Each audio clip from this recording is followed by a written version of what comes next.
अध्यक्ष महोदय जी, 1995 में ट्राइब्यूनल का पहला व्यवस्था किया गया है ताकि वक्फ बोर्ड का कोई भी निर्णय किसी को अगर पसंद नहीं है या उसको चैलेंज करना चाहता है तो वक्फ ट्राइब्यूनल वहां आप जा सकते हैं। उसका प्रावधान पहले बार हुए हैं और उस समय यह भी फैसला हुआ कि 5 लाख से ज़्यादा आमदनी किसी वक्फ प्रॉपर्टी में है उसके लिए सरकार एग्जीक्यूटिव ऑफिसर्स अपॉइंट किया जाएगा।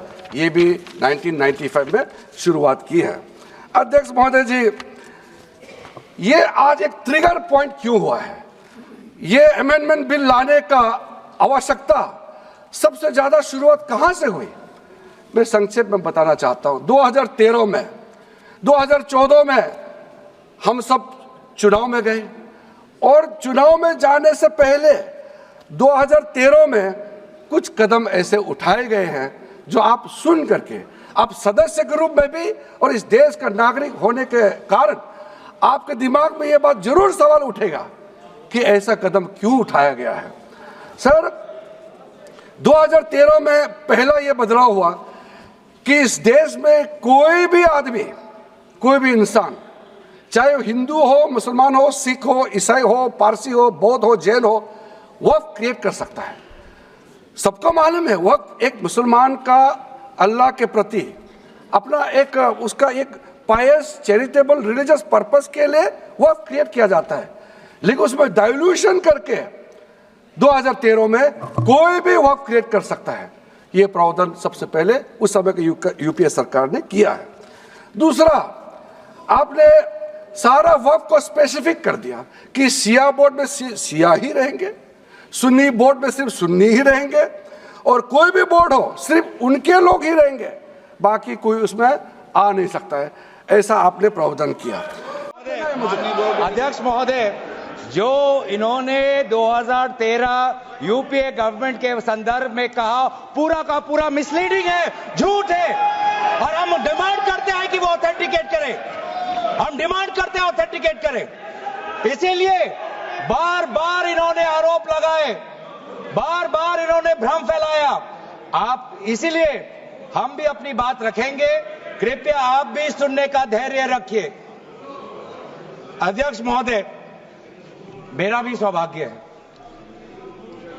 कि पिछले सदन में मैं अयोध्या राम मंदिर पर अपने पार्टी का मैंने अपना व्यू, अपने पक्ष रखा और आज वक्फ संशोधन 2025 पर अपनी दल का और विपक्ष की तरफ से अपना पक्ष रखा और अयोध्या राम मंदिर में भी और आज के वक्फ के संशोधन में भी मेरा एक ही मार्गदर्शक है, वो है भारत का संविधान। भारत का संविधान जो कहता है कि हमारा भारत में हर व्यक्ति को सामाजिक, आर्थिक और राजनीतिक न्याय, विचार, अभिव्यक्ति, विश्वास, धर्म और उपासना की स्वतंत्रता और साथ साथ में यह कहता है कि व्यक्ति की गरिमा और राष्ट्र की अखंडता सुनिश्चित करने वाली बंधुता।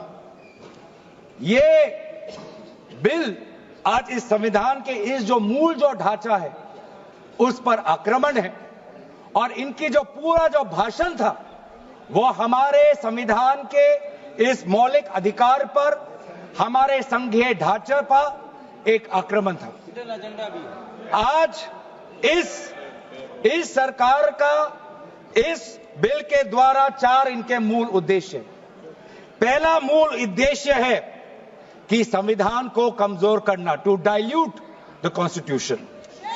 इनका दूसरा उद्देश्य है भ्रम फैलाना, to defame the minority communities of India. इनका तीसरा उद्देश्य है to divide the Indian society. हमेशा एक हमारे बीच में एक लिटिगेशन चलता रहे, मसला और बढ़ता जाए, ये उनका उद्देश्य है।